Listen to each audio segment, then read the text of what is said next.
when I finally learned, okay, this is actually the style that works. This is what looks good. Once I stuck to one formula, that's when people were like, oh, damn, this looks nice. Like, his page looks nice. His content looks nice. He's not overdoing it with taking his shirt off or trying to just look ripped all the time or anything like that. He's literally showing us information that we don't get from other people. Or even if we do get from other people, it's the camera's moving too much, something like that. I was very willing to just show the movement for the sake of the movement. Welcome back to the 4Media Uncut podcast, ladies and gentlemen. Today's guest, we got a special one. He actually was a friend of Andrew's, booked this show with Andrew, planned the whole thing. I saw the name. I was like, who the fuck are we talking to today? And who the fuck is this guy? But once I got to know his story, absolutely blew my mind. Something that I think the entire generation of social media can learn from for sure. Mr. Abhish Desai, a.k.a. the Desai Lifestyle on Instagram. Back when I met him, he had just gone from like 20,000 followers up to like 100,000. Now he's almost at 500,000 followers, and his channel and his pages are all about fitness for anyone. Basically, it's all functional fitness, no equipment needed. And like I said, he's grown his audience to a very sizable number, mainly in the Indian community. There's not very many Indian fitness influencers out there, so he's really found his niche, and now he's doing really cool things in the influencer space. He's worked with lots of really big brands out there, and he shares a lot of great advice to anyone who's trying to be an influencer out there, and there's a lot of great info for brands that need to work with influencers. Abhish shares a lot of great info with us, so without any further ado, Mr. Abhish Desai.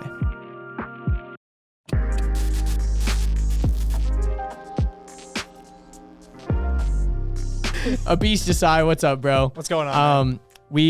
So for those of you who don't know, I used to have a podcast, and Abhish was on my podcast back in the day, and we're already going to kind of intro you a little bit so everyone will be familiar with who you are. But basically, you're mainly, do you call yourself an influencer? Would you call yourself a fitness influencer, maybe? I don't call myself an influencer. I call myself a content creator. I like that better. Because I don't really try to influence people like other people do. I mostly like create content. People end up liking it, and that's really it. Yeah. Cool. No, but at a core level, the purpose of your content is to influence people in a positive direction. Yes. At the end of the But day. you don't like the term influencer as much. I just feel like it has a negative stigma towards it. I don't now. disagree. Yes. I feel you. I go with content creator. It has a fictitious stigma to it. Yes. Indeed. Just like YouTuber. If people think Less YouTuber and less they're than thinking, influencer. I feel like, YouTuber is still better than influencer. As soon as you tell someone you're an influencer, they don't look take you at seriously. Yeah, they don't take you seriously at all. You might as well be an IG model. Like that could be your title. IG models, that's probably the worst. Yeah, exactly. Yeah, That's probably the worst Instagram thing. model is like, you're like less than a model. You're not even a real model. But it's funny because Your now photos are only free. Yeah. Exactly. That's the model that you're Exactly.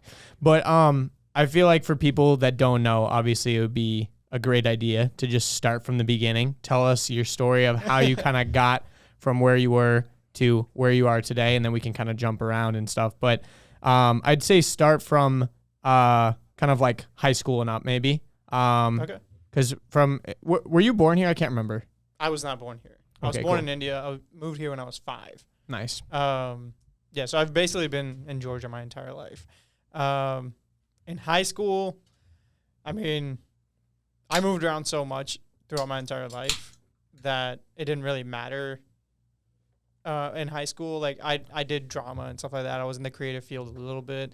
I did art, but then I also grew up with parents who were very traditional, and like the influencer lifestyle and the whole idea that there will be a creative field the way it is now didn't exist back then. So What year did you graduate high school? 2011. Okay, cool. Yeah. We're all about I'm the just same getting a age. perspective of like when social media, where it was. Yeah. In your timeline. Yeah. And Cool. and your parents wanted you to be a lawyer, or was that you? So I actually got into SCAD for art school. I wanted to become an interior designer and do architecture as well. But then they were like, you need something more stable. You need something more, long term that will make you a lot of money. And I'm like, okay, so I'll just go to college. Went to college, hated everything that I tried. And they were like, well, you have really 3 choices. You can become a lawyer, you can become a doctor, or you can go into business. And I was like, I don't want to do any of them. But I was like, sadly, I was watching Suits a lot at the time, and Nice. I was like, I'll become a lawyer. I Screw wonder it. how many lawyers became lawyers because of Suits. I guarantee you A lot, probably. hundreds of thousands. Yes. Actually, Did everyone in your class watch Suits, or did you ever Some talk to them people about did. it? Yeah, Bro, some it just people made did. being a lawyer look cool. Yeah. But I got into, I mean, like, after college, I got into law school and hated every second. And by hated every second, I mean, like, I wanted to actually kill myself Damn. throughout the whole process. And I got into, like, a terrible depression and just didn't want to do anything. I stopped working out, stopped really enjoying life in general. And so once I finally found a point that just like threw me over the cliff, I was like, I need to fix shit. I need to get things. I need to go back to a steady lifestyle that I actually like living. So I got into fitness. I took a break from law school for a semester and just kind of found myself in a way. I know that sounds cheesy, but those 6 months were probably like the most important 6 months of my life because that's where I found my turning point. I told myself I'll finish law school for my parents, but I'm never going to practice law. That was a huge decision that I had to make personally. And then I started working out. I started getting into fitness. I know we've talked about this before, but I ended up finding Chris Hemsworth's trainer, Luke Zaki, and I did his program to lose weight, lost 50 pounds in 3 months. And after that, I was like, I kind of want to help other people do this. I want to help other people figure out how to balance work and life or school and life, especially when they don't have time. Yeah. And at the time, you weren't like obese or anything, but you were definitely like, you were more than skinny fat, but you weren't like. I was 190 for a 5'7" person. That's Heavy. that's it's pretty heavy. heavy. Yeah. It's pretty heavy, but you weren't like disgustingly. No, I wasn't Yeah. obese or anything like that. You were obese. I hate to say on paper. disgusting. Yeah. You were Yes. obese. Probably on paper, yeah. On paper, I was you're definitely- obese. yeah. Yeah. Interesting. It's always a weird thing with like what technically obese means. When I see Bro. someone, I'm like, I don't know if I'd call them obese, but it's like the definition of obese. Growing up, I would lose like 30 pounds in a summer and go to the doctor, but I look great. You know what I mean? And like, you know, you're like 16 and shit. You're still doing your annual checkups with the doctors, and dude, they would be like, "Yeah, you're extremely obese." I'm like, "What? Like, I look great." What is this guy talking about? He's like, "For your age and height, you're actually obese." I'm like, I'm jacked, bro. Says here you're obese. Like they don't factor in the fact that you could actually just be jacked. Like you could have a six pack, you'd be ripped to the gills, you'll still be obese. Yeah, on paper. On On paper to yeah. the doctor. Yeah. That's the American medical system for you, though. Yes. Yeah. But so you lost 50 pounds in like 6 months, or in 3 how long? months. 3 months? Damn. Yeah. That's amazing. So 3 months after, like, in those 3 months is when I like started posting about my journey and stuff like that. People liked it. I started to really enjoy creating that content, but I didn't know how to at all. So. And it was mainly like body weight stuff, or at the time, was, yeah. Yeah, it was mostly body weight stuff. And the program moved from like body weight for the first month, then it incorporates some lifting, and then incorporated both on the same day, almost every day. And so it kind of just like worked you up to creating a lifestyle, and that was the point of his program. It wasn't supposed to be hard. It was like 20 to 30 minutes a day, which is like absolutely nothing. And to say that I lost 50 pounds in 3 months just doing that, sometimes I would double up a day, but just doing that, it was amazing.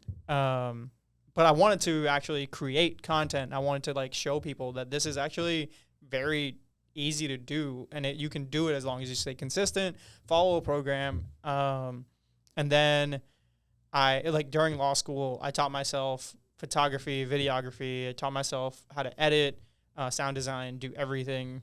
And once I kind of did that, it was about time for me to graduate. And I already had gained a lot of followers by then. I think I was around like 150. Yeah. So I think this is probably the time when we started connecting, because it was very funny, because when I first started following Abhish, it was through like mutual friends somehow. And at the time I was doing my podcast, so I was always looking for like interesting people to talk to. And it was crazy because his like to follower ratio went from like nothing to like crazy numbers overnight. And in my head, I was like, this guy definitely bought followers, like 100%. It went from like, you were getting like 100 likes to getting like thousands of likes. And then you were holding like a 20K balloons or something like that. Or so. Well, that, yeah. So my wife now, back then she was my girlfriend. We were really surprised at what was happening, because I think one day I had around 3,000 followers, and then all of a sudden, I think in 1 week I was at 10,000. And Crazy. Then, so we celebrated the whole 10,000 thing with the balloons, and then literally like 5 days later we were at 20 grand, and I was like, what the hell is happening? Yeah. Like, I have zero idea what is happening at this point. And then it just started growing exponentially from that point. And it was mainly at the time, it was mainly Indian followers, right? Like that was kind of all you could gather. Was it was a lot of like Indian kids and stuff that were just like, they hadn't really seen an Indian fitness influencer that was like doing things the way you were doing it. So that was kind of like your niche that just like blew up, right? Yeah, definitely. What was it though? Was it the tags you used? Like, what was there any? It was just it was just a normal video that I was posting every single, like I posted at the time. I was still learning how to like really create decent content. Like, it wasn't even like a really good video or anything. It was literally one of the exercises that I do with a funny song in the background, and I posted it in your in the parking garage. Yeah. It was in the parking garage. But then taking that parking garage, and when I finally learned, okay, this is actually the style that works. This is what looks good. Once I stuck to one formula, that's when people were like, oh, damn, this looks nice. Like, his page looks nice. His content looks nice. He's not overdoing it with taking his shirt off or trying to just look ripped all the time or anything like that. He's literally showing us information that we don't get from other people. Or even if we do get from other people, it's the camera's moving too much or anything like something like that. I was very willing to just show the movement for the sake of the movement. Rather than like jumping out of the pool to show that you can do a freaking huge box jump or like doing 1 million pull-ups on a freaking moving car or something. You were like less the entertainment, more the educational side. Exactly. And yeah, that's sick. And I think I found like a good in-between as well. It was like, I wasn't trying to be entertaining. I wasn't trying to be too informational. I was trying to just say, here are some movements that you can do throughout the day, and they might help you. It almost really feels like you accidentally became like super huge. Yeah. Like, because you were literally just like a law student, right? Yeah. Like you were just kind of like, this is fun. I want to show other people my journey. And then it just like blew up out of nowhere. Yeah. And that's why I decided to do content creation in general, because once I found that path, and once I like started to like do really well on it, I was like, why stop here? Why would I go do something else when I can actually just like do this? So I started contacting people. I started reaching out to people and really just collabing with everyone that I could find. Other like fitness Instagrammers and stuff like that. And then I reached out to the Fit Expo in LA, and they had me over. They paid for like my hotel and stuff. And it was like really cool. And at the time it felt like, oh, this is so cool. Like, I'm progressing so much and all that kind of stuff. But I didn't have any brand deals. I didn't have anyone that was sponsoring me or anything like that. It wasn't until a year after I did my podcast with you that I ended up getting companies reaching out to me. So at the time, Jaybird had reached out to me. On Running had reached out to me, who I still have a brand deal with.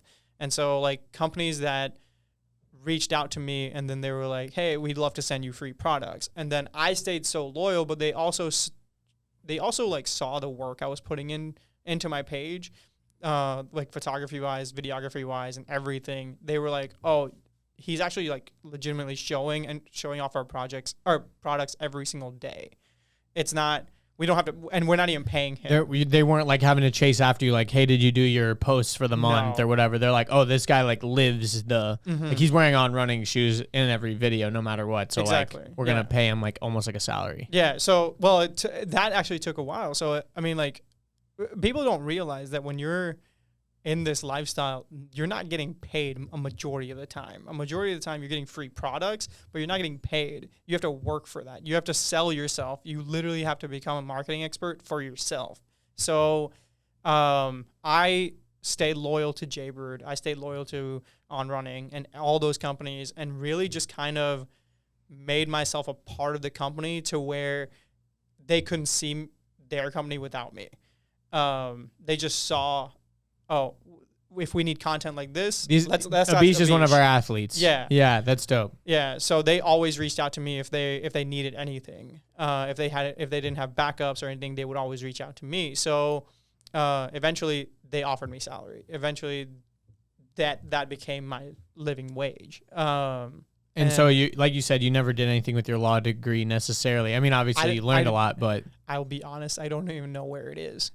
It's somewhere in my house, packed up, and I have zero idea where it is. Wow. I have no intention to ever go into law. Yeah. I feel like it's kind of a common thing on the podcast. It's like a lot of people went to school, and then they kind of they're like, cool, I've got it. Mm-hmm. But I'm going to keep doing my thing. Like the nominal. No one in this room graduated college and is doing what they graduated for, including those people sitting over there. Literally. Yeah. That's on. I didn't graduate college. Well, AJ did go to a film program. So. Yeah, but I mean, I didn't really go to college. Fair enough. College isn't, it's worth it if you use it for a real purpose, but I feel like you can do so much more nowadays without a degree, and you can learn everything online. I taught myself law. I barely showed up to class. When I did, I was asleep in class.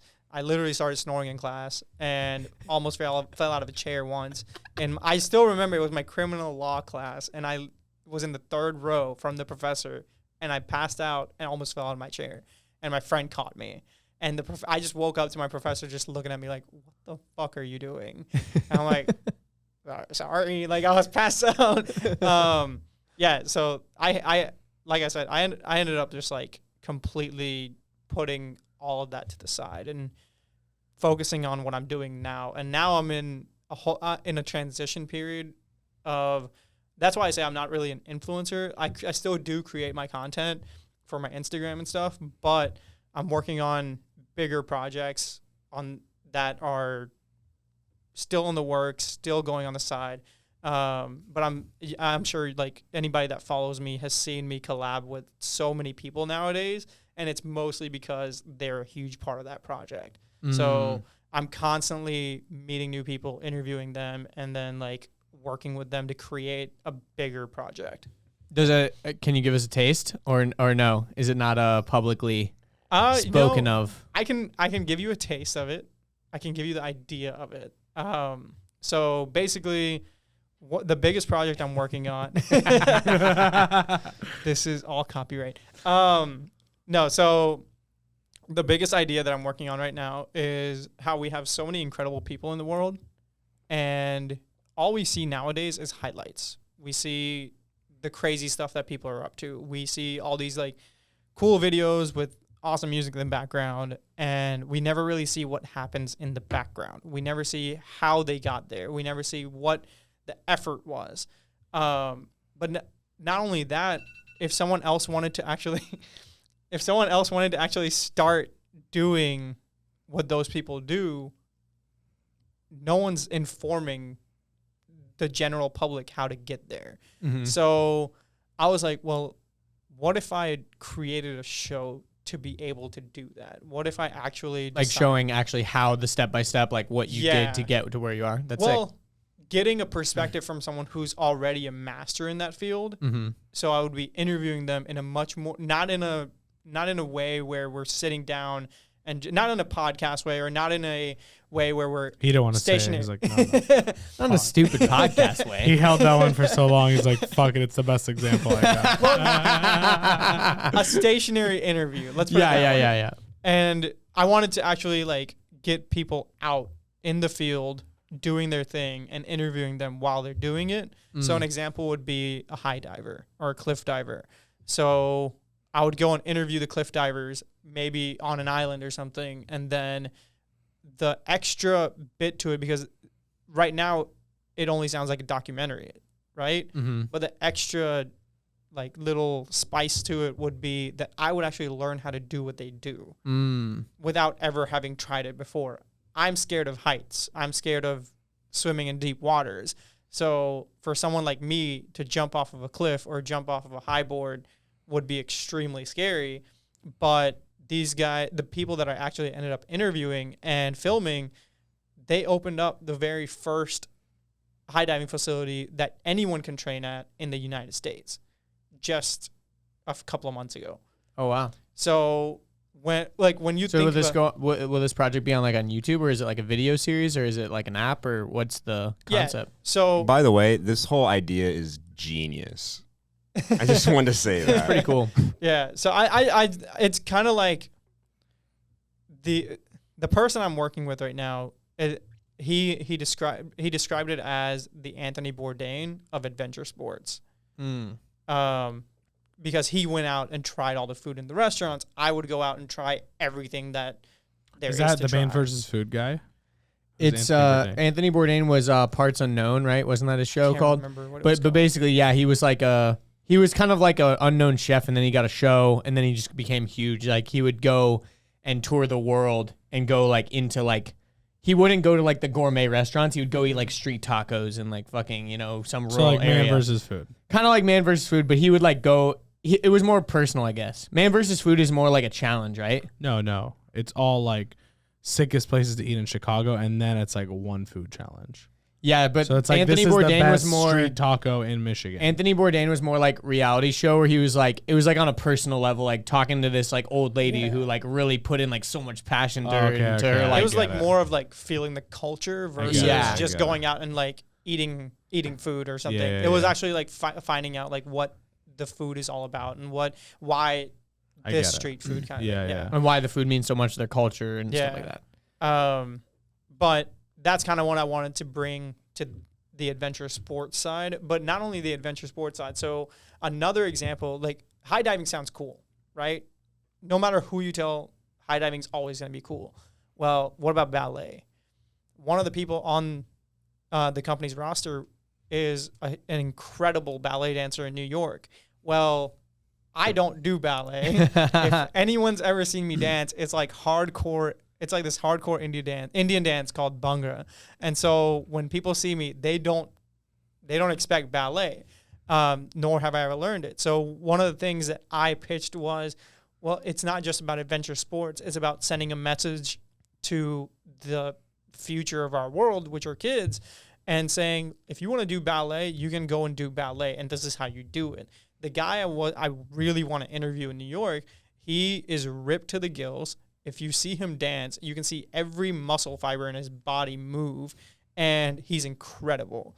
And so my thing was, what if I interviewed this person, learn how he did all this, and then actually went through the process and learned a dance with him, and then we filmed it at the end of the episode and like actually performed it, and then I would actually go see him perform as well. I just think it would be really cool to do that. That's sick. And it would show people that even if you have never done something like this before, don't be afraid. Don't worry about what other people say. Just go and do it. And that sends the message to just guys out there. Like, you don't have to be masculine all the time. Like, ballet is a very hard thing to do in general. If you try it, you might actually end up loving it. So I've heard they encourage NFL players to do ballet because of the footwork or something. Like I've heard that like secretly a few of them do it. Ballet. I've heard I'm of sure a lot of athletes do, dude. I know gymnastics for sure. Gymnastics, like those kind of sports are very core driven sports too. So. yeah, definitely. Yeah. So I guess this all brings it down to the marketing side. How the fuck do you make money from doing a thing like this? Obviously, if it's like a show. Oh, the part I love. The money. So that's where we're in the funding part right now. We're That's trying to sick. find we're pitching. I created a trailer for the entire show, and it's gonna be on basically a pitch Netflix. deck. That would be Hey, sick. I mean, that would be sick. Very doable. My friend just sold a series to Netflix. Really? Yeah, that would be incredible. But we're currently pitching to sponsors, and then once it's actually funded and everything, greenlit, then we'll Go ahead and do it. from The there. That's other sick. question is, how the fuck do you make money? Mm. You yourself. I will In be general or with this project? No, marketing side of your life, right? You make Yeah, Yeah, because money you're by- doing this all full time now, right? Yeah. This is a very interesting part of the space that I'm curious about because, a a lot of things have happened in the marketing world from a technology standpoint that have inhibited the production of digital advertising to the extent that it was a few years ago. And so it's declined. And so content creators, not influencers, no, really though, it is content creators though, as a whole. Content creators with attention are going to be a big driving force of brands' authority across the board moving forward. And it's going to be a big reason why they're profitable or not. So I'm curious, how do you make money? How do you see the future of influencers making money? Because up till now, it's been a lot of, like you said, slinging free product, also based on sales, slinging. Now is it moving into the direction where I see a lot of the bigger brands have a payroll just for influencers, for example? And like, what do you see the future looking like there? So first, how the fuck do you make money? I know you have some brand deals, right? Yeah. So I currently have a brand deal with On Running, which has been for like 2 years. Can you tell us what it is and we beep it out? I can tell. Yeah. If you beep it out. Let's beep it out. Beep it out. It's not the money? Yeah. Oh, okay, beep it out. Beep it out. But I just want I want like a full. I thought you were perspective. saying beep out the brand names. No. Yeah. I'm sponsored by Beep, and they pay me this much. No, just beep out the money. Okay. Yeah. So On Running, it doesn't. All the companies that I work with kind of add up to a nice little salary. Yeah. So On Running is probably the one that pays me the least amount of money. Per month. That's fucking nice. Yes, that's nice. But I get free shoes, free clothes, and I get a salary. Yeah. And I haven't bought activewear in a very long time. That's fucking a lot of money, bro. Yes. And that's a big part of being a fitness content creator. You got to have sick clothes and stuff like that. So not having to buy clothes and shoes is a big expense. Yeah. It's tight.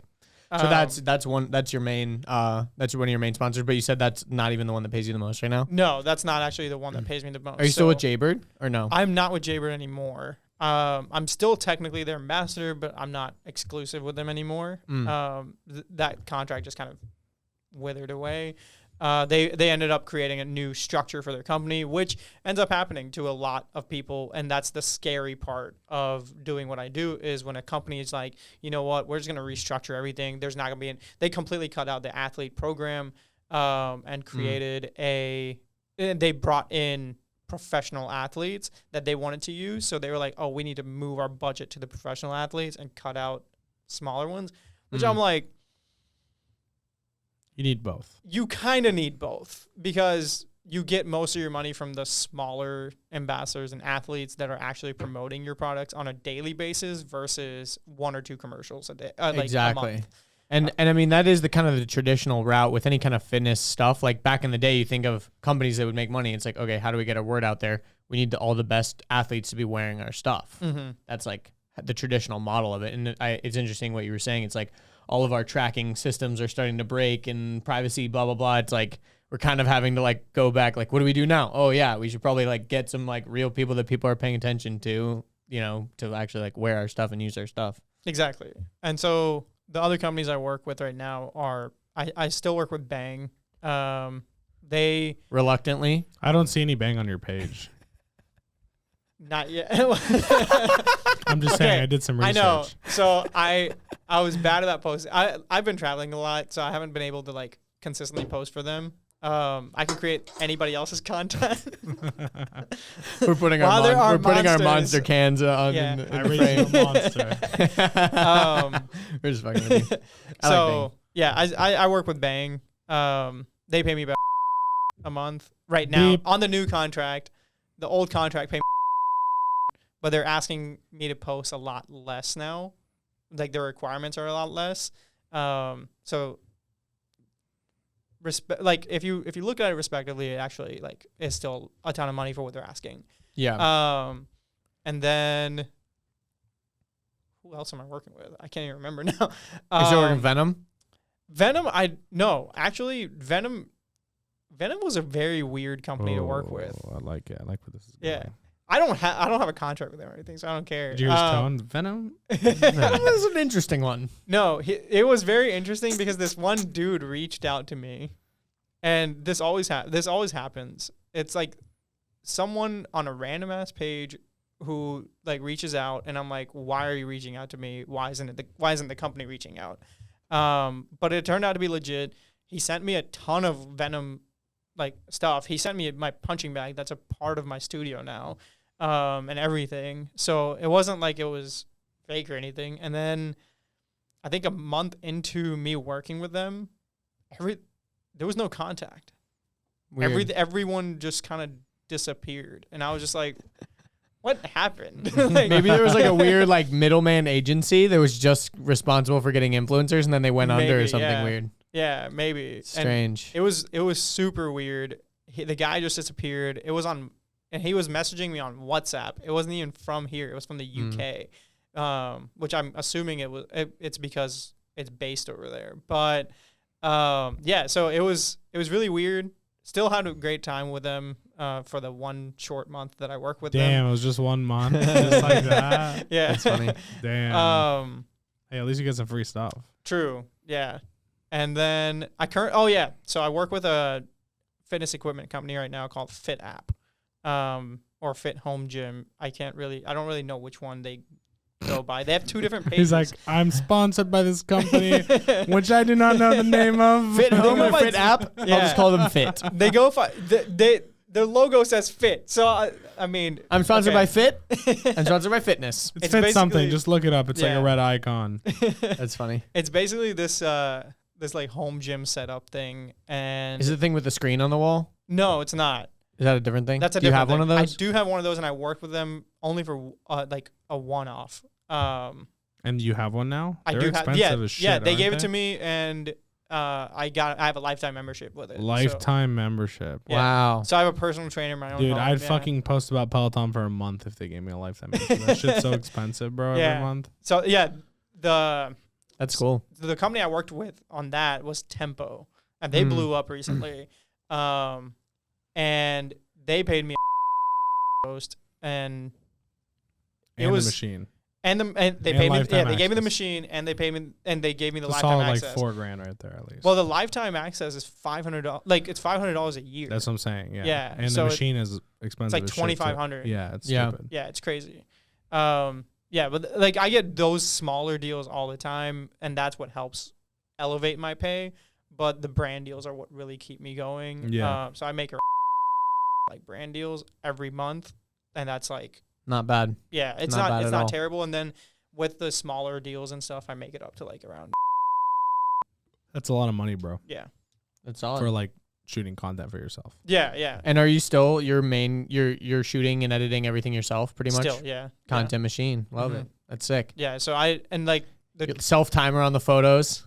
self timer on the photos still burst like I do the burst mode on my Sony, and then You don't have anyone with you. I have 0 people with Like me. even the jumping ones. He literally just like sets a timer and just fucking like jumps. I've done like a couple of videos like showing people how I do them too. Yeah. It's pretty Yeah, sick. see, like, and people fucking complain that Yeah. like, they can't make content. Right? Yeah. And I've created professional content doing Paid professional yeah, content professional for big content. for Yeah. big brands on running, Jaybird. Like Yeah. they're not fucking around with And the it's- content. and it's really You're funny. your own cameraman. It's really funny when people are like, "Oh, but I don't have a photographer. I don't have a videographer." I'm like, "Neither do I. What are you talking about?" Like if you want to do this, you can. And the thing You is, have to I become a keep- photographer and a videographer. That's the problem. Is people want to Exactly. be a content creator without actually making any content. Mhm. That's the And- biggest thing. And the best part is I get to keep all the money I make. I'm not paying a photographer. I'm not paying a videographer. I also don't depend on people. So the reason the companies I work with love what I do is because my turnover time, same day they ask me. The day they ask me, "Hey, we need this work done," is the day they get the work. So I don't have to go out and be like, "Hey,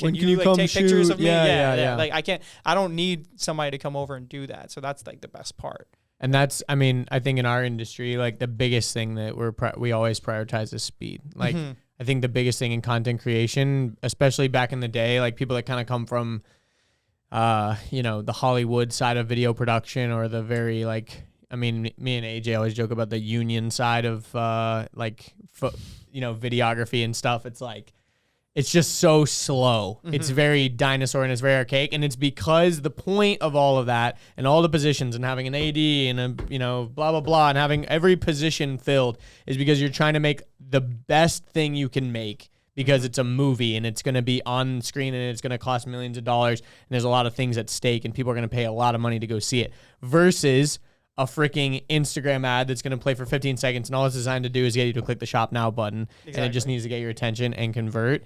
The disparity in those two things is huge. So in this case, the speed is much more prioritized than the quality. The quality should still be really high, and in your case, the quality is still very high. But in you make up for maybe the slight lack of quality. If you did have someone that was dedicated to just making your content, you can easily overcome that with like your speed because you can literally deliver like same day. Well, not only that, now I've been teaching my wife how to do content creation. So like she's starting to like really see the benefits of it. She's a pharmacist and she's a full-time pharmacist. So like it's not like we live off my income, which would be very scary. But why?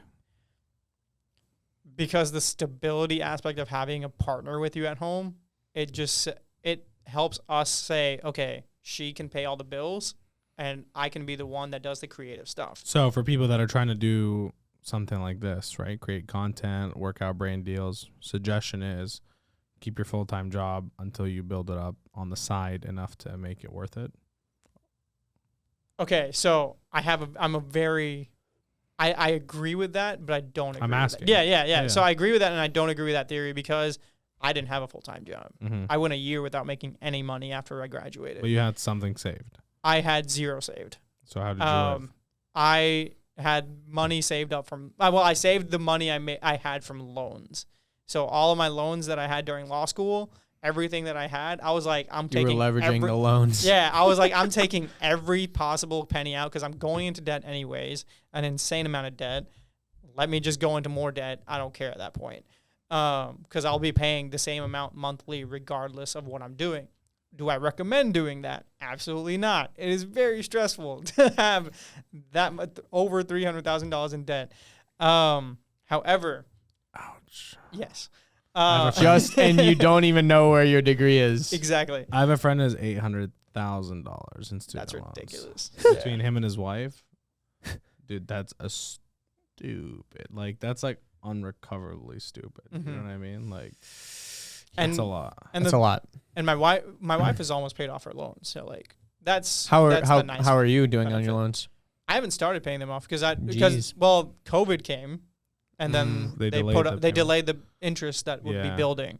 So and we were inflation came, and now the loan looks nice. Yes. Fuck. Yeah, bro. I paid my wife's student loans down one summer, and then it was like a year later, COVID hit, and I was like, damn. And then like inflation hit, and I was like, fuck, even more. Dude, honestly, that's like the real hack of all like, the if loans. I put that in crypto instead of paying off her loan, because at the time, yeah. based on her loan interest rate, it was the most logical decision to just clear that off and just not have that shit. But now the interest rate looks really nice. Mm-hmm. You know what I mean? Compared to like what it's worth now. Yeah. And so, I mean, like I do recommend making smart decisions based on your scenario. Stop looking. I hate when people are like, oh, but Gary Vee told me this or blah, blah, blah told me this. And I'm like, but that person doesn't live your life. You know your scenario the best. Why would you? I understand getting advice from people, but take that advice, and if you cannot adapt it to your own life, then throw that advice away. It makes no sense to follow it. So that's a very important point. By the way.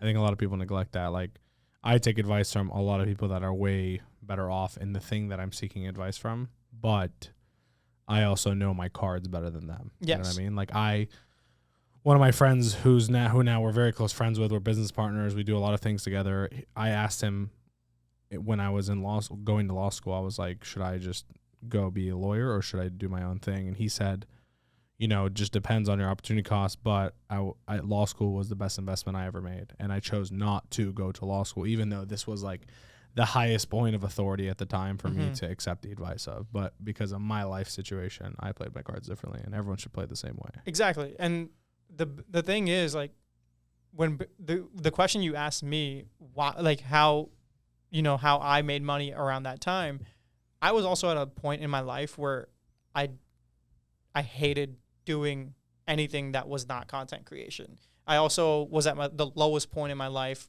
during that moment. So I was like, I want I want to find something that makes me happy, and this makes me happy, and I want to get to that point. I'm still not where I want to be, but I'm consistently moving forward. The money I'm making right now, it's all funding what I'm currently doing. Like, it's all going towards, and I'm reinvesting everything that I do into learning how to do different things, buying new equipment, making sure that I can produce the quality that other people are looking for. And nowadays it sucks because then you have people on TikTok that are just like recording off their phones and it's the lowest quality possible, but they're still going viral. But hey, It's the platform. that's the platform. That's the platform. Yeah. And honestly, when you upload high quality stuff to TikTok, they take a shit on it anyways. Like They the do. content or the quality just goes in the toilet. Yes. The compression, because they prioritize the speed too. Mhm. Like imagine if you were on TikTok and you scrolled up and there was no TikTok there because it had to load, it had to buffer, you would leave the app. Yes. Speed is their Which is- number one thing. Which is that the they've same gotta issue with focus on. Instagram too. Instagram's compression system sucks. Yeah, it's because- pretty bad. I mean, I think it's the worst out of all of them. Yeah. Even TikTok is better than Instagram. You think so? Yeah. I Really? think if I upload a 4K quality video on Instagram right now, it will look like it's 720p, and it sucks. Yeah. Just to get a little bit nerdy, so from our standpoint, so what I do, so for YouTube, I try to give YouTube, because YouTube favors quality a little bit more than all these platforms. So like for YouTube, I'm going to give YouTube the biggest file I can, or not the biggest file I can, but like a very big file, because it's going to do its more advanced compression to make it still look good, but also compress it. And Instagram and TikTok kind of do like crude and fast compression. So I try to do as much compression on my end as I'm comfortable doing to give them the smallest file that I can give them. So then they don't have to do as much to get it to a size that they need it to be at. So like, for example, for YouTube, I would like export at like 75 megabytes per second, but on Instagram, I'll export in 1080 at like 4 or 2, just so that when Instagram takes it, they're like, oh, this is already 2 megabytes per second. We need to get it down to 1. So they do it by like half. But if I give Instagram like a 20 megabyte per second compression, they're going to go, holy shit, we need to do a lot of work. And they're just like, and they just like turn it into mush. It's that bad? It's that really bad. It's that bad. Really? It's very bad. You don't notice as a viewer as much. Like, Not I as much. I watch these NFL highlight pages and fuck, they look nice, dude. Yeah, I mean, your page looks really nice to me. But the thing is, like, But when I you're guess editing it and you're like Yeah. pixel peeping it and you're like, oh, these look so crispy. I can see every hair on my head. And then you put Good it on there point, and you're good like, my point. hair looks like a blob. Good point. that's exactly what happens. But I mean, like, from the standpoint of a content creator and the position that I'm in, I believe that the future of marketing and the future of just social media in general it's already so vital at this point in the economy. Companies don't look to create commercials anymore, not as often as they would before. I knew that from when I worked with Jaybird, because when I provided them, when their new headphones released and I created a video for them, if you look at it, it was just me and my wife recording the whole thing. I had 2 light panels and that's it. The camera on a gimbal, and that was it. So when I gave her the final product, which we did within 2 hours, by the way, and I edited, that includes edit time and everything. She was like, this looks like something that an agency would pay me, or an agency would do for us to pay them. And it would have taken them weeks to do this. And I'm like, that's absolutely ridiculous, because I just did this in 2 hours and you would never know. And same thing with all the other companies that I work with. So when I see the future of it, I feel like eventually the future of marketing will weed out all the low quality people and focus a lot more on the people that can create the high quality stuff in a short amount of time. It reminds me a lot of music, because like back in the day, you would go see a full band, right? You needed like a full group of people. And now we're going to see one guy with his laptop. Yes. You know, like it's gotten down to the point where like the highest level of output from one person is what like becomes the thing that everyone gravitates towards. And with content creators, it's like, I am the filmer, I am the editor, I am the star, I am the actor, I am the script writer. I'm the creative director. I'm everything. So like, and I think like a lot of people are starting to focus more on like people like that. And then granted, sometimes like those people get so big that they do need a team, like a Logan Paul or a Jake Paul, or, you know, like people that are known for being like content creators, but then they ultimately grow a team. But it is interesting how that's kind of like changed so much. And I think that's still going to exist, like with big projects like that. Like even with my show, I'm still going to be the executive editor. I will still be the host of the show, and I will still be producing and and directing the show.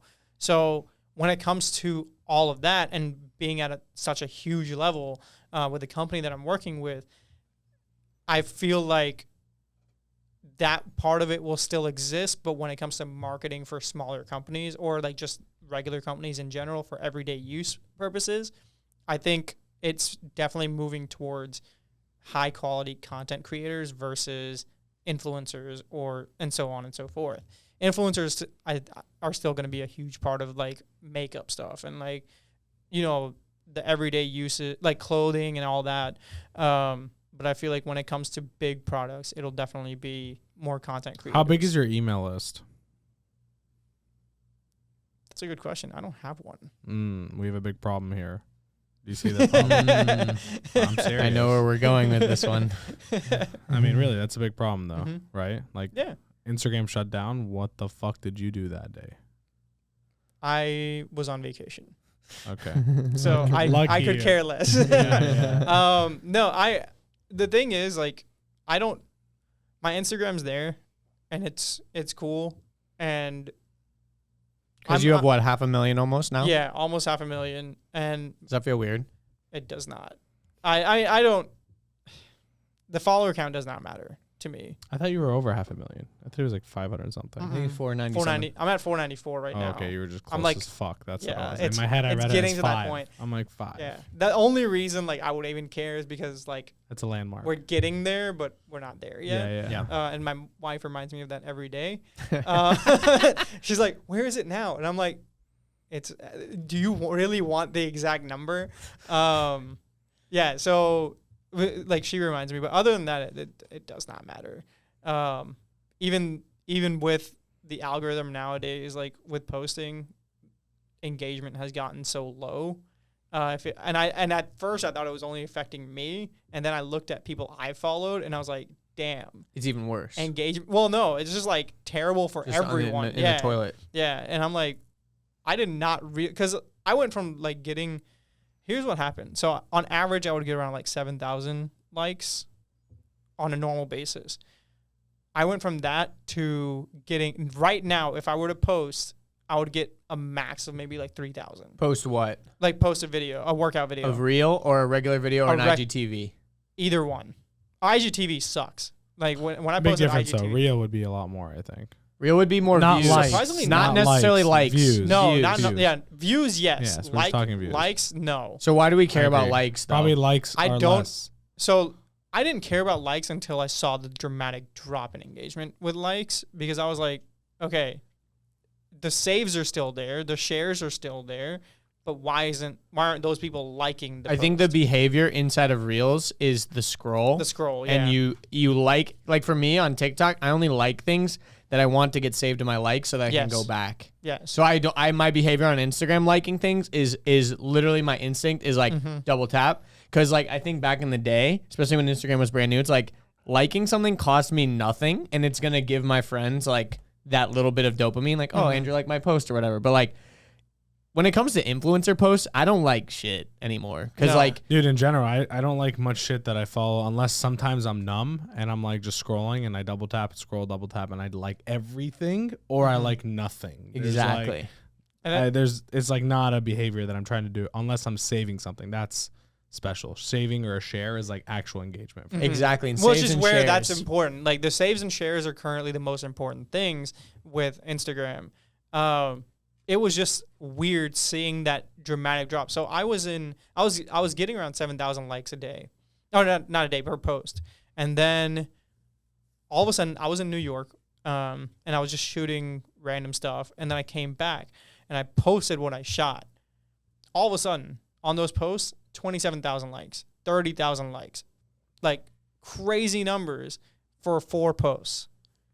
And then the next day, Right back crazy. down. No. Crazy drop. I mean, I was getting 2,000 likes, Whoa. 1,000 likes. And I was like, I literally went to my wife and I was like, what the fuck is happening? When was Like, this? Like a few This months ago? was, Bro, how many saves and shares do you get a post? depends on the post. Pictures, nothing. Like a good one. What Yeah. if you're like, damn, that was a good one?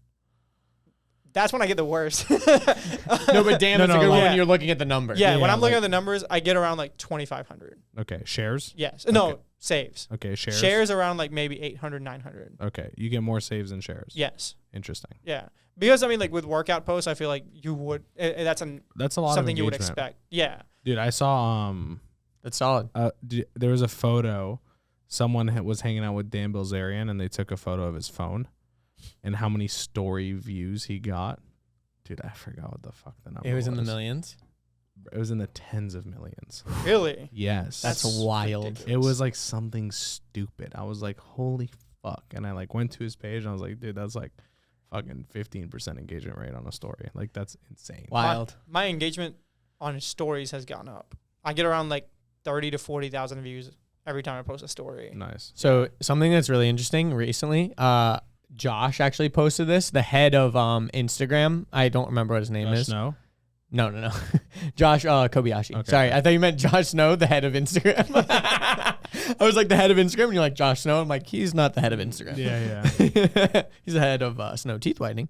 But Josh Kobayashi, Joshua Johnson, he posted, he shared a post from like the head of Instagram, and he was talking about how they are going to be consolidating all their vertical videos into like one thing. So like there won't be a difference between Reels and IGTV now. There will be kind of just like one area shouldn't be a where difference. vertical Videos videos and are getting put. IGTV.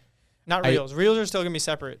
I think yeah, it was yeah. So It's videos and videos IGTV. now. So because basically a video is anything over a minute and reels are anything under a minute, and they finally fixed the stupid problem of reels only being up to 30 seconds. Which I realized recently without them telling anyone. They They didn't told tell anyone. anybody. We figured it out one day I because was literally Eddie, taking a shit and I was like, holy fuck, that was a 52-second reel. I was like, Yeah. what the fuck? I said it to Andrew, like no one knew it. Like there was anything written on the internet, we're like, run it. And like it worked. We're Yeah. like, dude, this is literally we just started posting reels over 30 seconds. We're like, this is amazing. Yeah, I posted a reel and it was a tutorial and I was just testing tutorials out and it was around like 42 seconds. First of all, I don't know why I edited it to be 42 seconds. But I tried to post it and expected it to tell me to cut it down. And I was like, I don't know how I'm going to cut this down. It's going to look half and half right now, but okay. And then it let me post it. And I was like, what the hell? No one told me. Yeah. I've been posting 30-second videos this whole time. Why the hell did Instagram not tell us? So I started following the creator page, and they didn't post anything either. Dude, some of these updates at the end of the day might be buggy, right? So they're Yeah. like, let's not say anything. Yeah, exactly. Let's just smooth. And you dude, know what I mean? I've That's- also noticed that Instagram will roll out different features for different people. Bro, like don't even his get me account started. didn't I have have two reels for so accounts. long. I have 2 accounts. I have my photography account and my Desai Lifestyle account. They do not look the same. They are literally on the same phone. I have switched phones, and I expected both of them to end up looking the same. They do not. Neither of the accounts look alike. What do you mean by look alike?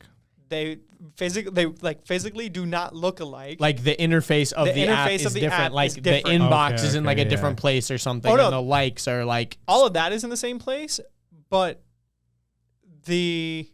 my Desai Lifestyle account, my main account, looks older than my new account. Or my meaning the photography layout of the account. profiles, or like Yeah, the layout of everything just looks much newer and much more clean than my main page, huh? which is really And that was weird. happening on yours, where Don't even fucking get me started. My fuck Instagram. My and like this is like I'm not your level of content creator, but we try to actively try to find ways for us to push content, whether through our accounts or through company accounts. You know what I mean? Yeah. Content's always top of mind. And Reels came out and I got them when everyone else did for like a few days. And then one day I woke up and I didn't have Reels anymore. And like it was like the highest engagement by far. And so like Wow. it was just my account. I logged into my account on everyone's phone. and anytime that he would look at a reel, it was just a video. It was a video. Like, and if he shared a reel to his story, it would as a appear video. as just It wouldn't play. It was like a screenshot of the first frame, and when you clicked in, it was a reel. But from his end, when he clicked in, it was like a 4x5 cropped in video. My account couldn't comprehend that this is a reel. It just like it didn't comprehends know. it's a It was video. like almost like if There was the no reel app never got tab. updated, and you were like, Instagram, it's like, for the sake of this older version, reels are basically videos. And like it was like his account got reverted back to like an older version. And then I got it back for a day, and then the next day it was gone again. And his wife, we would sign in on his wife's account on the same phone, and her account would have reels, and his account wouldn't on the same phone. It was the account that didn't have it. So now that you mentioned reels, I remembered what was very different about my two accounts. Okay. My photography one, which is I don't have that many followers on there. You go on there. This is what I mean by it looks newer. You can see the full reel, the full frame, Full vertical, yeah, And the full other one, you have vertical. to open it. On the other one, it'll still automatically play and everything, but I have to physically go in and open it to see the full frame. And when you look in my other account, it shows the like, dislike, it shows the view count and everything without me clicking on it. Like it looks like it's the reel on the main timeline, and then I go into my my main account, and it is not like that. And it shows a 4x5 preview in the beginning. You have to tap in. Yes. Weird. Right? Dude, That's what I'm saying, Instagram bro. has. They're actually a fucking They're mess literally right now. like 9 toddlers in a trench coat trying to pretend to be a social media dude. Yes. Like TikTok has eaten their fucking lunch when it comes to like attention and views and what the culture is actually doing, and they're just trying to keep up at this point. And I will say, so there's another app coming out, or it's already out. Did you guys ever know what Byte was? I've heard of Byte. BYTE. It's BYTE. something about small something. It was like Vine. So But Vine turned wasn't it into owned by Byte. Facebook? No. I thought it was. Vine There was one owned by Facebook. Yeah, but Vine turned into Byte. Byte was then bought out by a company called Clash. Clash is now an app, and it's a creator app. That's actually I'm working with them on a different project right now. So they actually just released an app, and it's called the Clash app, and it's just like TikTok for creators, but it has a built-in system, and they're working on like expanding this a lot more. It has a built-in system to send coins and stuff, which TikTok just recently did, I guess. Yeah, TikTok has the whole creator program now too, where Yeah. you get paid on your views. So Clash is actually made with the same reason, or made with the same thing, but that's what it's mainly. It's more for. like It's to YouTube support- integrated, where where there's like a definite route to make money. Yes, That's tight. it's made to support creators, where I can directly send money to you if I wanted to. Instagram fucked me over because they gave me so much hope. I had so many YouTube videos made, and they're all on YouTube, but I don't know for what reason. I don't know what's going on with my YouTube, but I was like, oh, Instagram just told me that I can get money. I can get paid off my IGTVs now. And I was like, oh, shit. Okay, cool. Like, let's do it. Let me upload videos on here. Let me do all that. I started uploading videos. Started getting paid off of it. But what Instagram never told me was that they can fuck with, like, my CPM any time of day that they wanted to. So at first when I was uploading stuff, my CPM was at, like, $4 or $5. Next day, it was at $3. And then once I uploaded like maybe 15 or 16 videos, they brought it down to $1. So the money they told me I made initially, they just brought it. A quarter of that. Yeah, it was a quarter of that later. And I was just like, this makes no sense. You told me I made around $20 off of one video, but then Once you paid me, it says $5. No, they didn't even pay me. They never paid me. Oh, geez. That was another thing. It was like, okay, I made over $100. Let me test this out, and then my account showed that I made $0 because or not $0, but like around $50 because the CPM went so low that it didn't even matter how many views I had. It didn't matter how many like playbacks I had or anything. They just didn't care. They brought my CPM down to $1, and it made 0 cents. So I stopped uploading IGTV. When I was like, well, why did you tell creators that IGTV was going to be a huge thing when it's actually not? So I guess now it's because they switched their whole thing of creating videos and IGTV to be the same thing. Mm-hmm. Yeah. So I guess this leads us all back to the point of Eddie asking about the email list. Oh, yeah. Because all of these platforms are fucking with our money, Yes. and we are all beholden to these platforms. So I guess, like Eddie was saying the other day, if Instagram goes down, or if Instagram randomly people get banned all the time, like people spam ban and stuff like that. Like your brother's account goes down all the time because people say Every day. he owns the account at Arab on Instagram, Okay. and people just spam. Imagine owning like at India and Yeah. like you post like slaughtering cows every day. They would ban, like This is the people would just report you all the time. Just He for has saying- at Arab and his company name is Brand Risk, just for reference. like he does ridiculous stuff. He's like a YouTuber and Twitch Okay. streamer. so and all this they stuff. report the shit out of him. It's personal. hilarious. It's like It's personal at a this That's point. actually really funny. I'll have to So look it up. so basically, yeah, his account gets banned all the time. Mhm. So for example, though, obviously Desai Lifestyle, you're pretty brand friendly and stuff, but you know, what if your account gets taken down? What would your plan be? So Dude, that's not where even that. What if these platforms don't have exists. Or they just don't have the reach that they do now? Oh, yeah. Like, it's Yeah. already happened. It's already right? happened. Yeah, it's already happening. People are So- spending less time on them. So that's why I said I'm in that transition phase of becoming like a full-on content creator and doing actual content versus just social media content. What do you does mean that by mean? actual content? So I'm working on 2 different shows right now. One is going to be a web series in the beginning, and then eventually it's But going to where do become a lot those shows bigger. host? They do not host on like YouTube and stuff. They will be hosted on their own one. So I can actually tell you what company one of them is. Neoreach, which is another influencer marketing company, and they want to create a creator economy series. It's just interviewing different creators, and that's why I've been collabing with so many people. Just interviewing different creators and actually interviewing. Do you them care content more creation. about views or getting paid for it? I care more about. Got a drum roll. I care about being paid for it. Because, No shame in that. Yeah, no, because I have gone a long time without getting paid for a lot of my content. So I do see the importance in getting paid for the content I create, especially after finding out that my content is much higher quality than most people's. And I found that out after being humble for so long that people had to physically tell me, dude, you need to ask for money. You're not getting paid at all. So these deals you have, did you reach out to them? No. They reach out to you. Yes. Okay. And they reached out to me initially. I asked them for the payment. If you had to afterwards. get in touch with a brand, what's the best way to get in touch with them? Contact them on Instagram. Directly? to their brand Yes, page. directly to their brand page. They will send you they will send you a message saying contact this person. And that is exactly how I did got some of the deals that I got. Is I reached out and then they were like, "Oh, email this person and go talk to them." So because like the person on Instagram, it's just the social media manager. It's not someone who actually has influence. Exactly. Yeah. Yeah, it doesn't have anyone that has influence on there. So once I started doing that, some companies wanted to work with me. Some companies never replied, and it's like auditioning. Yeah, kind of yeah. like Yeah. you're gonna get blown off most of the time, but at least try, so that you might get a response from 1 or 2.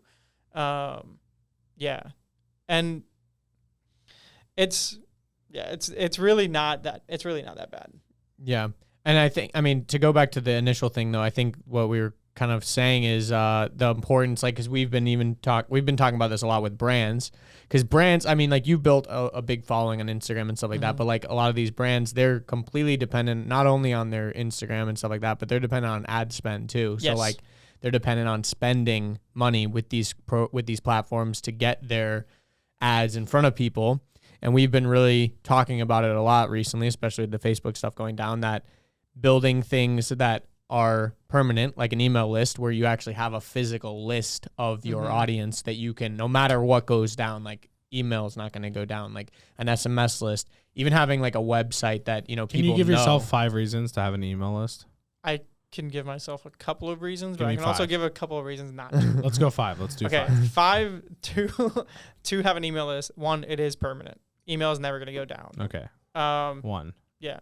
Two, it's you will always have that content or not content, that contact there. That's and permanent. Though. That's number one. Yeah, still. I guess. Yeah, it's still there.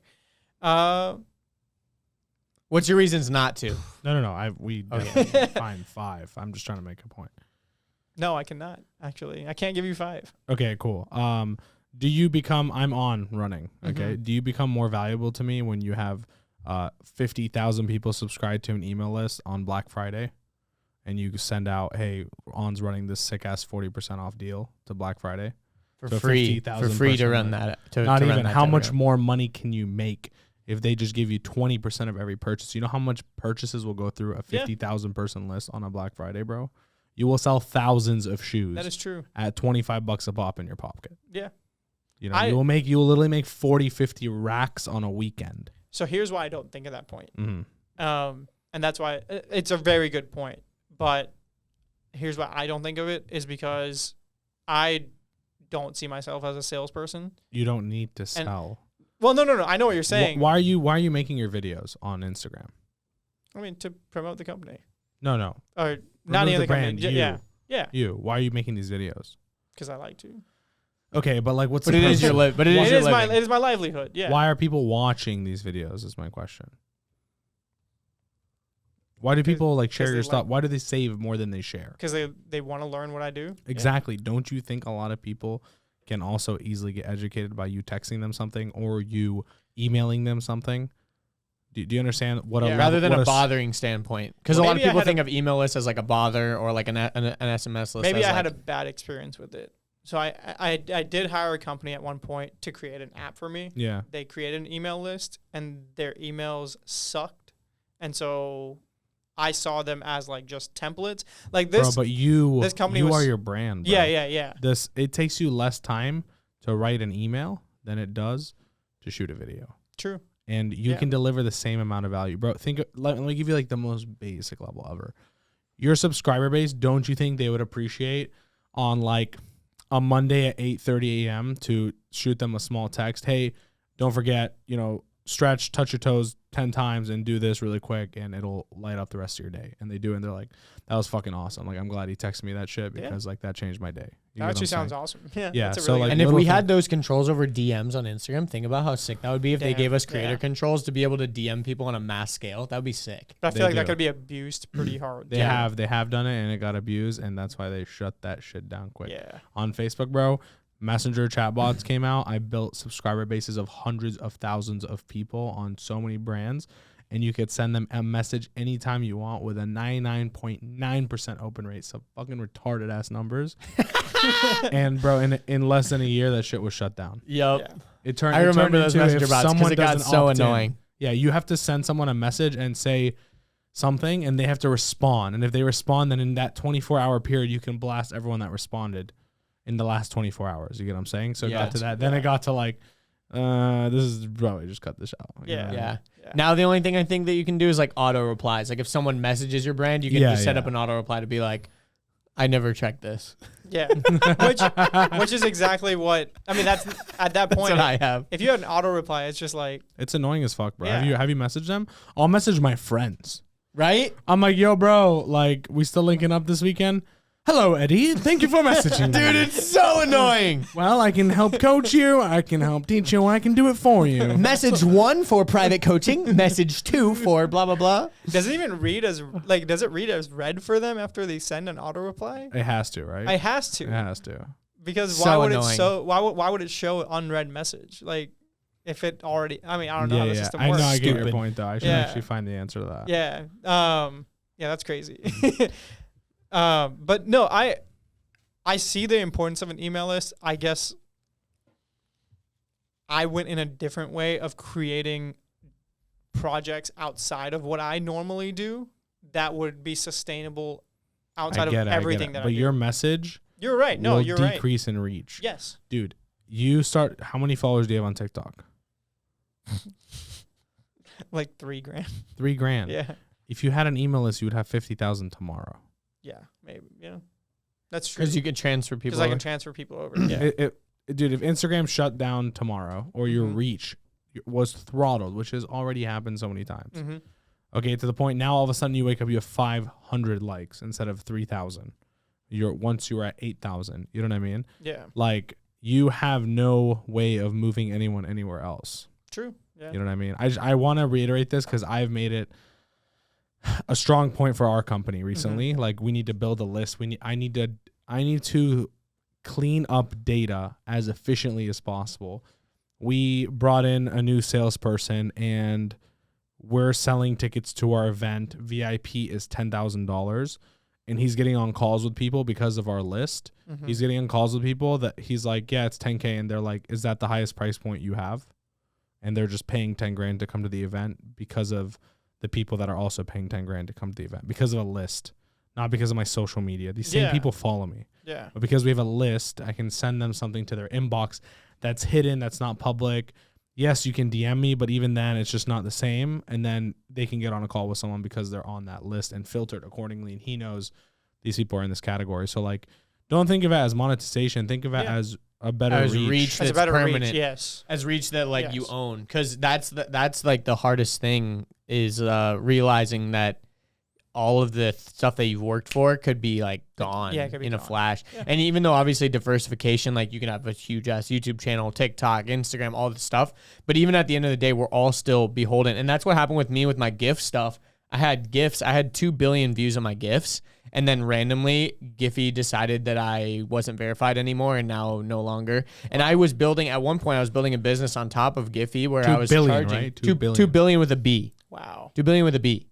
And like I was, me and AJ, we were working on we were doing gifts together, and we were charging people to make. Was that gift your sets partner and in gifts? Like, yeah. When AJ you were like, I'm going with my my partner. yes. That's too that funny. was AJ. So AJ went That to was me. Ollie's office. Yes. It was me and AJ that went to Ollie's That's office. So funny. No, actually, me and my AJ talk God. about that. Oh, it is so funny, actually, looking back on that. God, that's what a small world, guys, that we all work together. I know. It's Like, actually wild. fucking And it's sick. funny because Abhish was on my podcast and AJ was the producer for the That's fucking podcast. insane. It's sick. That's a full circle. Full circle moment. But But we've all grown from that moment. oh, we too. definitely have. We definitely have. But anyways, basically, like I what always is our email list, guys. true. That is true. still zero.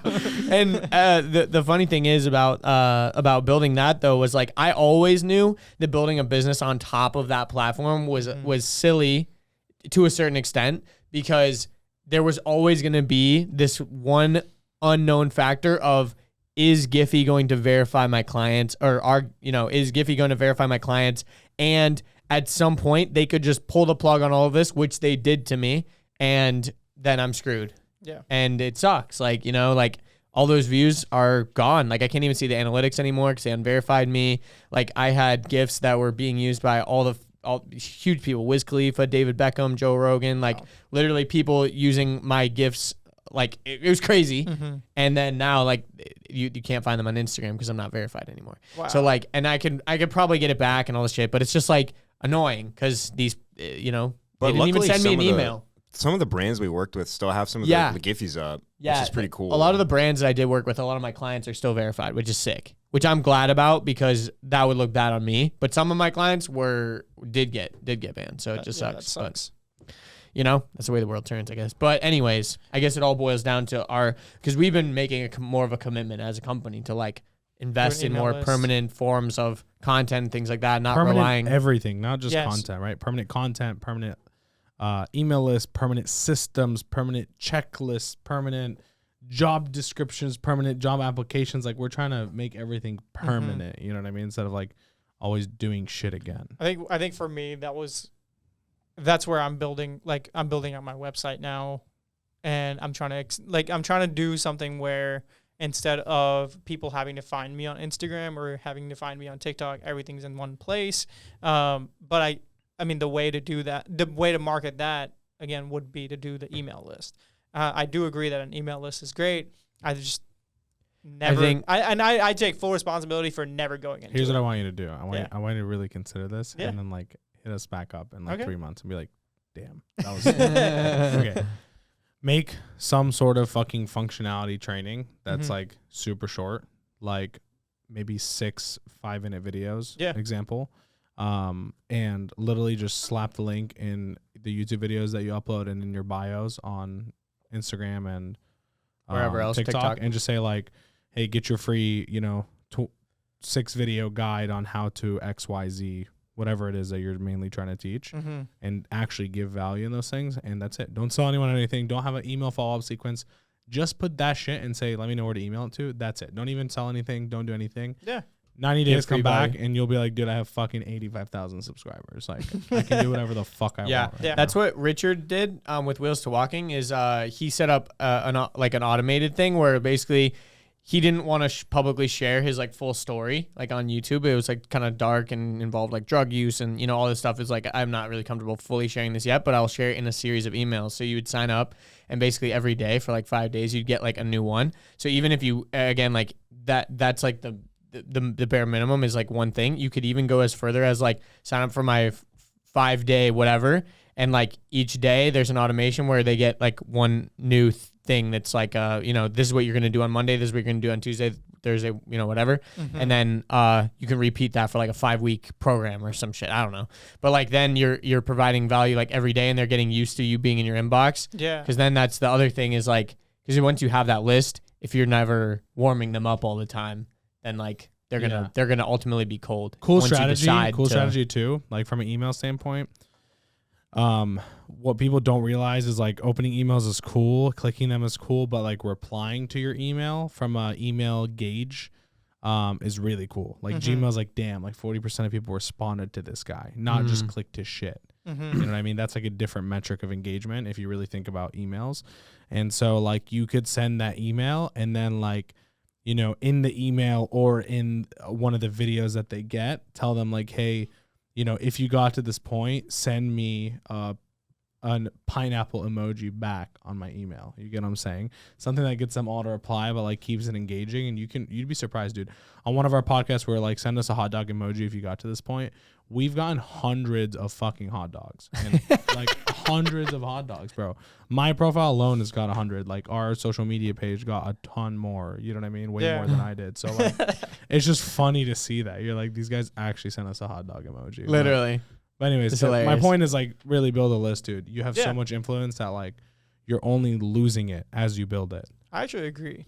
Now that you've put that fire under me, I'm like, all right, bro. You in 90 days you'll be like, holy fuck, I'm untouchable, and then you'll be like, babe, if we give them something, I wonder what'll happen. Well, that's babe, we just made $1 million. Literally, and I mean that's what like Gary Vee talks about. He literally says like, give people so much free value that by the time you actually do sell someone something, they're literally, they feel so guilty at all the value you've given them over the years. They feel bad not buying the thing. Yes. Like Gary Vee's giving me so much free value that as soon as he has a new book, I'm like, you know what? Fuck it. I should probably buy his book, like whatever. Like, except he says buy 45 copies and buy my V friends, and you could get entered to win a free trip to visit me and go to a Jets game with me. Patience.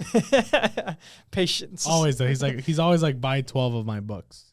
Think about buy 12, give them away all as Christmas presents to all your friends and family. You know what's really interesting?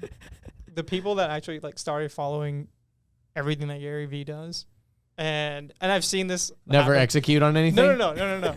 Well, that is true, but the people that actually started following what Gary Vee does and his formula on content creation and everything, I've seen people go from the fitness industry to doing what he does, quote unquote, and every time I see them say something like, "Oh, Savage Mondays," or like blah blah blah, I'm like, dude, in the 30 seconds that you like talked in this video, you said absolutely nothing of value, like 0 things of value. You told me to get up and do something. That's really it. You didn't tell me what to do. You didn't tell me how to do something. You literally just were like, "Hey, today don't be lazy. Just get up and go." Okay, but what if I have nothing to do today? Like, what do you want me to do? It's just hustle porn. Yeah, and I get that you're just like motivating someone. What a way to say it. Hustle porn. That is actually a good way to say it. That's nice. I like that. I can't take credit for that. I've heard it before. But that's basically what it is. Yes. It's like this idea like, you gotta grind, bro. You gotta fucking hustle every day. We should make a 4 Media hustle porn page. Yeah. and just And it's just like have pictures of troll lions ass and like Twitter. guys like That's adjusting their ties Bro, and I'm shit so with, down. with quotes. That shit would hit hard, I promise. I That swear would to actually God, do really that well. shit would hit so hard. If bro. we were in like 2012 Instagram, it would have 1 million followers in Bro, one it would day. hit right now for the opposite reasons. Yeah, Bro. yeah. It Oh, is- like a trolling account. yeah, yeah. Oh, okay, yeah. I'm down. I'm down. Yeah. For media inspiration, and it's just fake inspiration. No, there's a new page I followed. I gotta find it actually. It's really funny. Entrepreneur. It's, that one? yeah. Entrepreneur, and it's Yeah. fake motivational Yeah, stuff. yeah, It's so good. funny. I love it. That's hilarious. That would actually, I would follow that. Yeah, I followed it the other day. Someone posted it. One of our friends posted, I think, and yeah, it's pretty hilarious. But no, I agree. We should do some kind of like fake motivation thing. That's pretty funny. Yeah. But no. But when it comes to like permanent content and stuff like that, I saw a vision of me doing something of using Instagram and any other social media that I ever use as a vessel. I do agree that I'm like sleeping on emails right now, but when it comes on data, data as well, not emails, yes, numbers, yes. emails, Yeah. names, Yeah. all of it. But everything that comes from emails, basically, I've been sleeping on. But when it comes to the other side of it, of physically going out and putting in work to gain attention of people that matter, I don't mean that as, oh, my audience does not matter to me. I say that as people that will have an influence on how my career expands. The people I've been working with and the people like other influencers or creators that I've been working with or talking to that can help expand what I'm doing right now and going from there. So the company that I am working with, and this is a really funny story and I can tell it to you, the show that I'm creating, it's with Nigel Barker. Do you guys know who that is? I do not. Okay. So he was a judge on America's Next Top Model for 18 years. And I started watching America's Next Top Model because my wife was watching it, and I do commentary. I'm sure that's why. I do commentary without recording myself right now. And multiple people have been telling me to do a commentary channel, and I'm like, I don't know how I feel about doing that. But basically, I started watching because of that. And then I sat down, watched about 15 seasons of it, and then I got really into it because I just dug myself into a hole basically. And I started watching like interviews on YouTube and where these people are and what they're doing right now, and just kind of seeing how they transferred their life from like the early 2000s and how they're using that as clout for their careers now. Because it was like just really interesting. If they took full advantage of the catapult that they got. Yes. And I always wonder about that. Like people that were like on Survivor in like 2007, like what are they doing? Exactly. Some of them are probably doing something with media or whatever. Which is really funny because we were watching Some of them are Survivor. probably working at Quick Trip. We were watching Survivor, and I did that. I looked up every single person, and I was just like, oh, this person that just got eliminated. I would only look them up. It was like a game, like to see which one got eliminated first, and then I got a chance to look at where their lives were right now. So I did that. But so when I started doing that with America's Next Top Model, it was also during COVID when America's Next Top Model started blowing back up because no one had anything else to watch. And I was watching an interview with Nigel and this other guy that was interviewing him. And at the end of the video, I was about to click, like, let's get out of this. I don't want to, like, watch this anymore. I'm done. There's only, like, 2 minutes left, and they were closing out. And then for something in me just said, you know what? It's 2 minutes. Just fucking finish the video. Okay, cool. Finish the video. But in those last 2 minutes, Nigel mentioned, hey, I'm also creating a fitness company. And I was like, immediately interested, messaged that company's page, and now I'm working directly with him to create my show. That's sick. So directly with him, like like one on, That's like sick. with Nigel. So wow, it's really cool that like these opportunities can come, but it's how you use that opportunity and do it genuinely. And right now, people aren't being genuine. They always have that agenda. They have that agenda to, oh, I want to make money. I want to do this. I want to do that. We all know you want to do that. You don't have to say that. But how are you going to authentically do it? That is going to help you progress your brand all over versus just Instagram or YouTube or wherever you are like mainly. And that's where I focused on was, okay, now I work with them, but I also work with Neoreach and I'm creating a show with them. And So Neoreach is going to be their own platform. They're Yeah, like it's creating gonna like be a new Netflix kind of thing. it's the content agency. Yeah, that's the It's content agency. So Neoreach is the company, and they're creating their own like different areas where they're going to be producing the influencer these like episodes. interviews, right? Yeah, Gotcha. and I'm directing, editing, and producing the videos for them, and they just Nice. have to post them and market them. Nice. So that's where I was like, okay, I can focus on creating this kind of content and helping my brand grow versus just saying, oh, I'm just going to focus on Instagram and creating content on Instagram. No, I'm going to create content where it matters versus saying, oh, well, now this entirely new like social media platform came out, TikTok, or I want to focus on my YouTube. I want to focus on this, and this. Well, how can I help my brand grow in all of those places at once is by finding different people to work with that will help me do that all over in one go.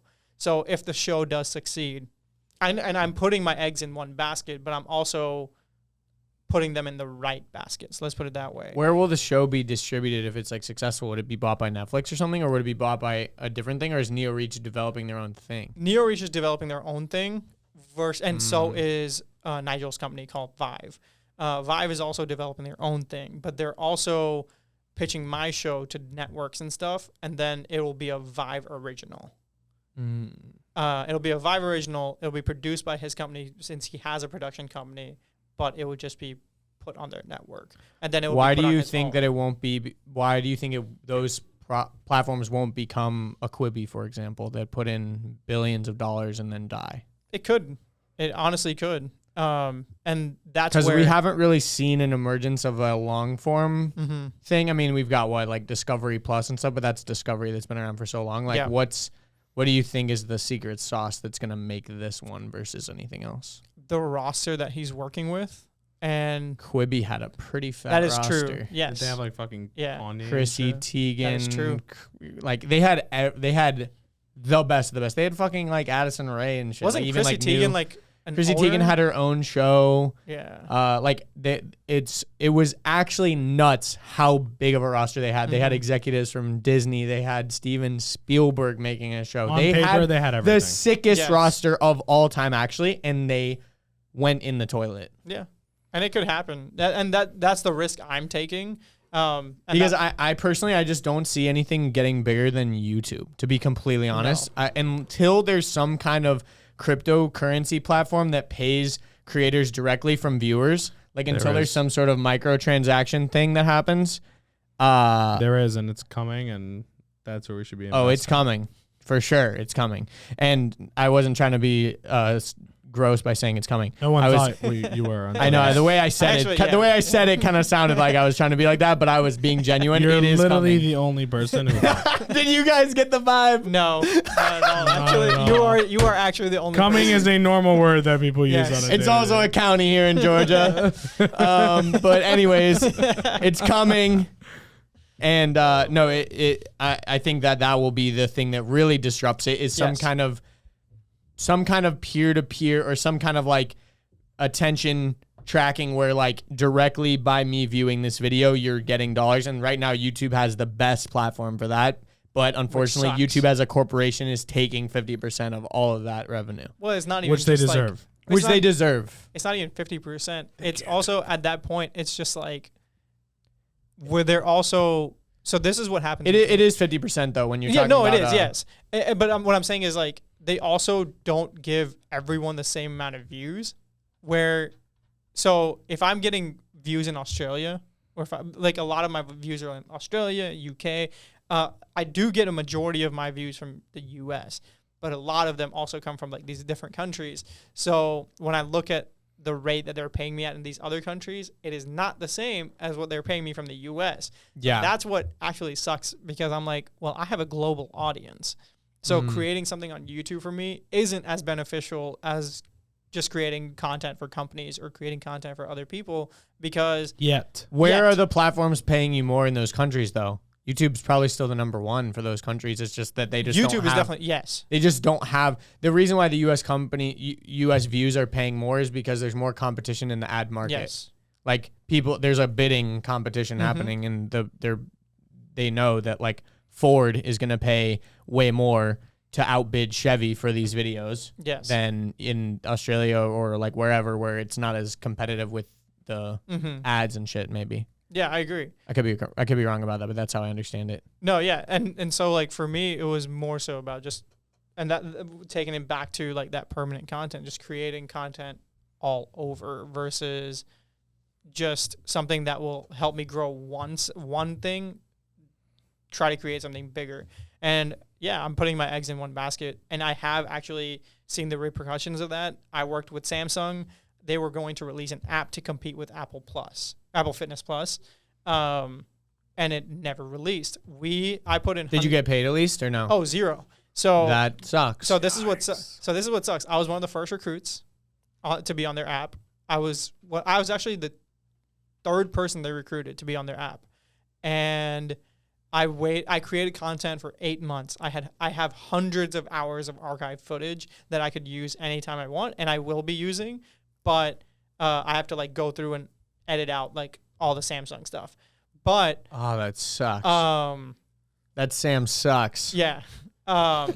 So they actually were going to release an app, and they told us the day the app was going to release. I was on the mountain. I was on a mountain in Colorado skiing, and I got an email for some reason. And I had a legit reason for checking my email because it was the release date.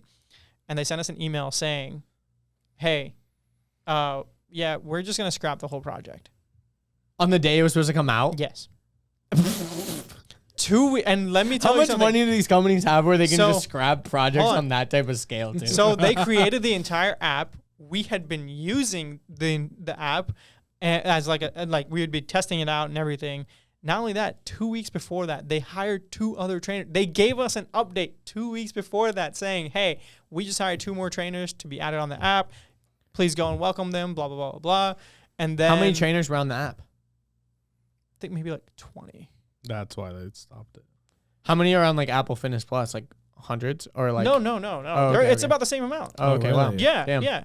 And the thing is, Apple Fitness became such a huge success, but it's only... Damn, that Because would have of been their- dope, bro. That would have been a big elevation of their status. And Yeah. the thing is, Samsung is people use Samsung worldwide Everywhere. Yeah. versus Apple. It's more US based, Yeah. and that makes sense for your audience anyways. Mhm. Yeah. And Wow. so a lot of the people that they actually got, they were foreign, but then they had people like the jump rope Holy dudes. fuck, and they scrapped that all? They scrapped it all the day the app was going And to launch. how were you going to get paid by the amount of people that used your videos versus other videos or something? So Because you said you got paid zero.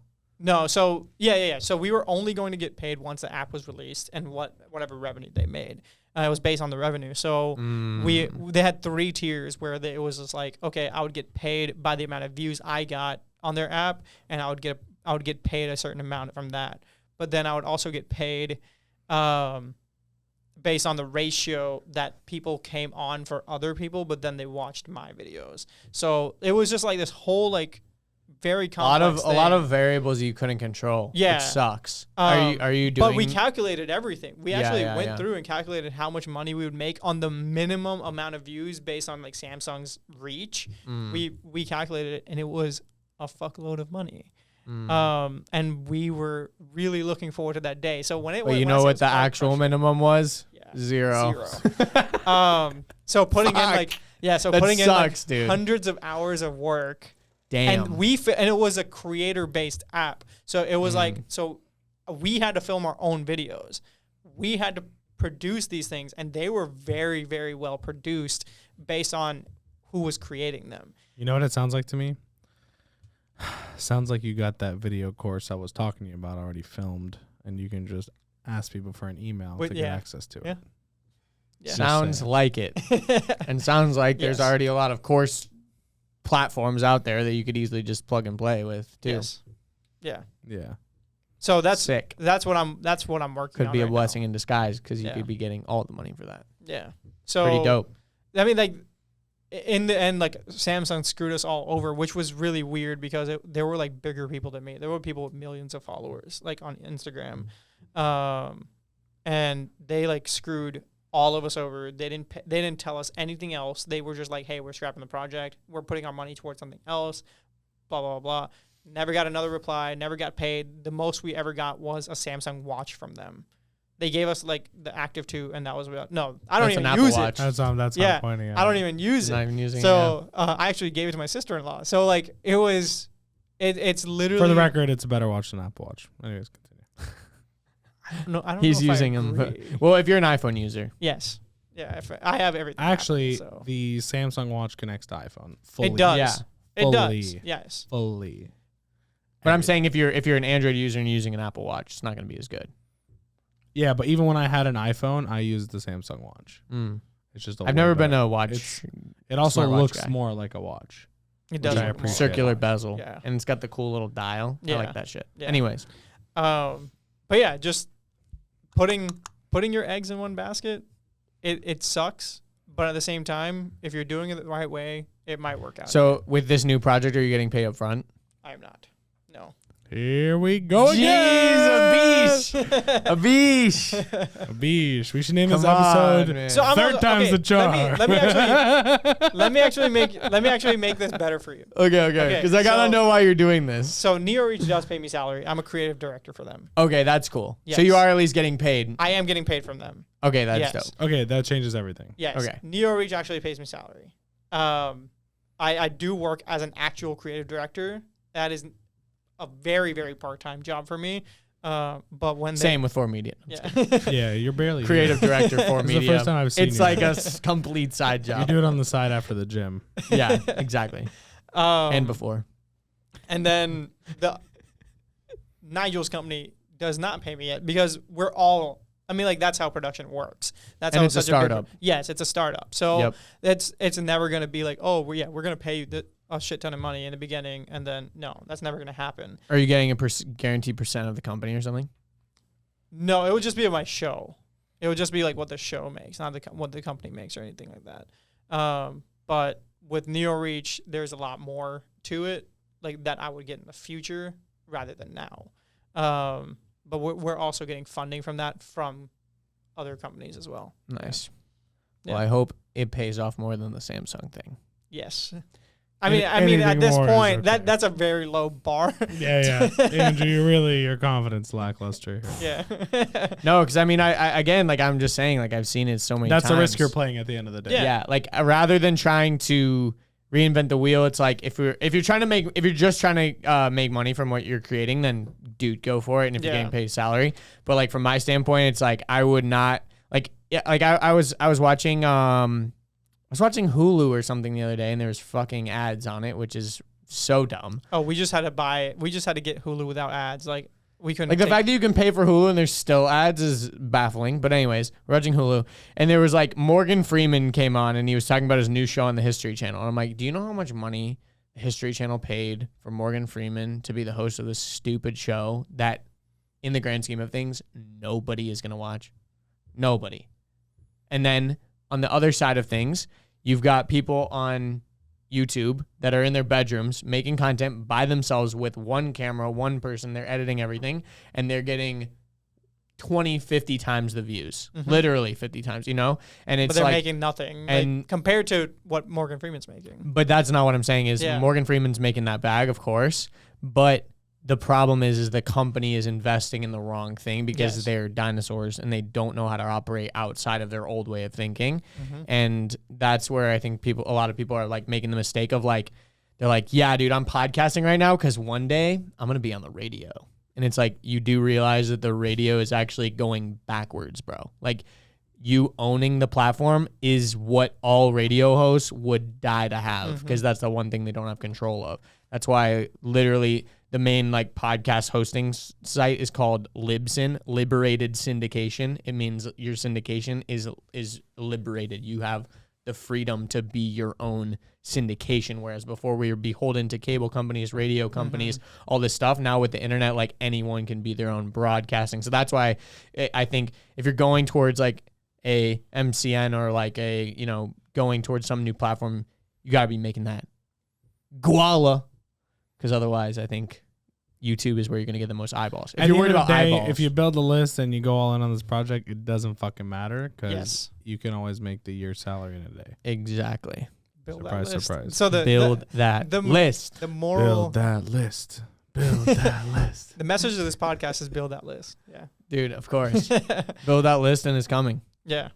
It's now everyone's thinking that. Now, yeah, It's okay. that's- It's yeah. my job. Yeah. It's okay. So, speaking of the message of this podcast, Indeed. I always wrap it up the same way.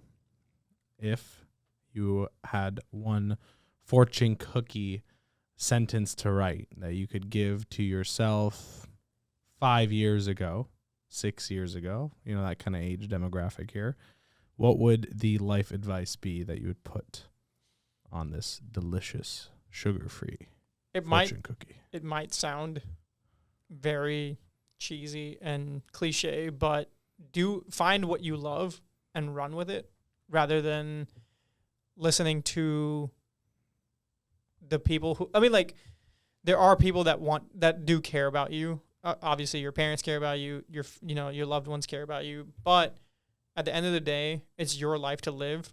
And if you love to do something, do that instead of trying to satisfy other people. They're not paying your bills. They're not living the life that you're living. They're not there to take care of everything that you're going to do in the future. You're living your life. If you don't love what you do, screw it. Go do something else and find what you love to do. That's what I did. And it also goes back to what we talked about earlier, where adapt it to your life, adapt that theory to your life. If you have to keep a full-time job, keep a full-time job, but still work on what you do. During law school, I still had to graduate law school. Like, that wasn't an easy task to do. I studied all day long and then watched hundreds of hours of YouTube videos to learn photography, videography, and do all that. So you still have to do what you need to, but then at the end of the day, have the willpower to stay up and learn what you want to learn about what you want to do. Just do everything that you can to make that happen until you don't have to do what you have to do anymore. If that makes sense. Makes love sense. Andrew, can we try to fit that on a fortune cookie? I will write all of that on a fortune cookie. I will print very small. I think I will summarize it into the first thing that you said, plus maybe a small. It could be a fortune cookie series. It could be a CVS receipt. It could be. There's It could different be. ways to look Yeah. at You it. open up the cookie and it just falls out like It is great it's a advice. scroll that rolls out of your cookie. I All love it. I jokes love it. aside, great advice, dude. Yeah. It was a pleasure having you on the show. Thank you for having I didn't me. really know you before this. I'm glad, we got to talk for a couple hours, and Yeah. very interesting guy, very cool perspective on content overall. I'm very excited to see, where the influencer space goes overall, and how brands start, keep us up to date on how brands are doing outreach from their end and how things Yeah. may be changing in the scope of things. And also let me know how that list does in 90 days. Gotcha. Where can people find you if they want to follow you? They can find me either at thedecidelifestyle.com or they can find me at the Desai Lifestyle. And anything the Desai just look up the Desai Lifestyle. You'll find me. DSAI. You got good. DSAI. You got good SEO. They can just Yeah. Google it. They found you. Yeah, I'm the Sick. if you look up Abhish Desai on on Google, I'm the only one there. Type in fit Indian dude. I don't know if that'll help. I should We try should that. try that. Fit Indian dude and see if he pops up. We should actually try I that. bet you're on the first page. Interesting. Well, regardless, dude, it was a pleasure. Thanks for coming by the studio, Thank you. and hopefully we'll see you sometime again. Yeah, definitely. See ya. Bye. Thanks for tuning in to another episode of the 4Media Uncut podcast. If you want to work with us, learn with us, or even join the team and be a part of what we're doing at 4Media Marketing, just go to our website. It's 4media.marketing. No .com, no .net, .marketing, because that's all we do around here. And most importantly, share this with a friend wherever you're listening to or watching this on. Please hit that share button, send it over to a friend, someone else that you think will get value out of this. It would mean the world to us. And if you're watching on YouTube, make sure you like this video and comment down below any suggestions for future guests. And if you're on Apple Podcasts, please rate this 5 stars and leave us a review there. That helps us tremendously in the algorithm world. Thanks again for watching, and we'll see you on the next episode of 4Media Uncut Podcast.